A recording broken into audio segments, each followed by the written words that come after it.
Kamakailan lamang ay marami ang nagulat nang makita itong si Bimbi sa photo kasama si Miss Lisa Marcos. Hindi lingid sa mamamayang Pilipino na may writ between the Aquino and the Marcos family.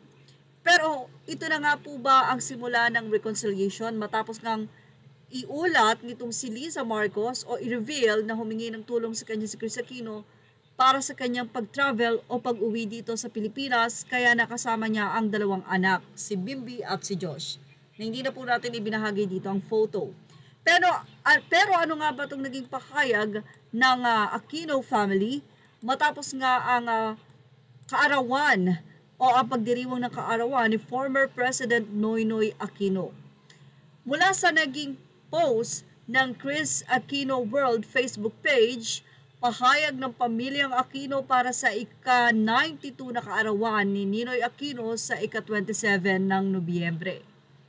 Ito po ay ika-92 na kaarawan ni Ninoy. It's not Noynoy. No, I'm sorry. It's former Senator Benigno Aquino.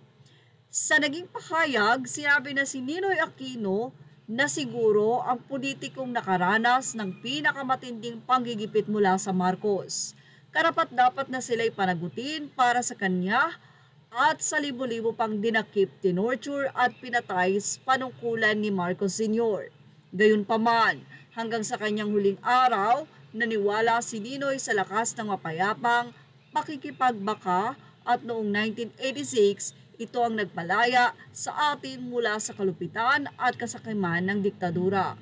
Ito rin ang paninindigan ng naiwan niyang pamilya. Mariin naming tinututulan ng anumang bantang karahasan o pagpaslang, ipanalangin natin ang ating bayan.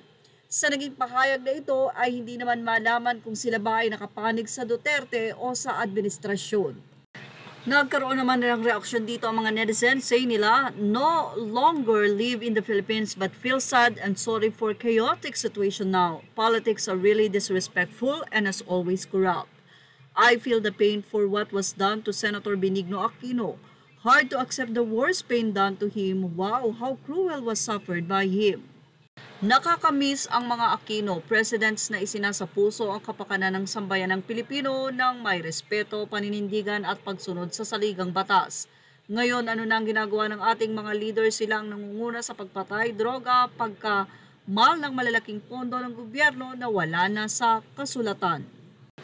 Well, mukhang yan nga ang naging reaksyon ng family Aquino between the issue ng Marcos at Duterte ngayon. Yan ang ating showbiz update. Thank you for watching. Images are all credit to the rightful owners.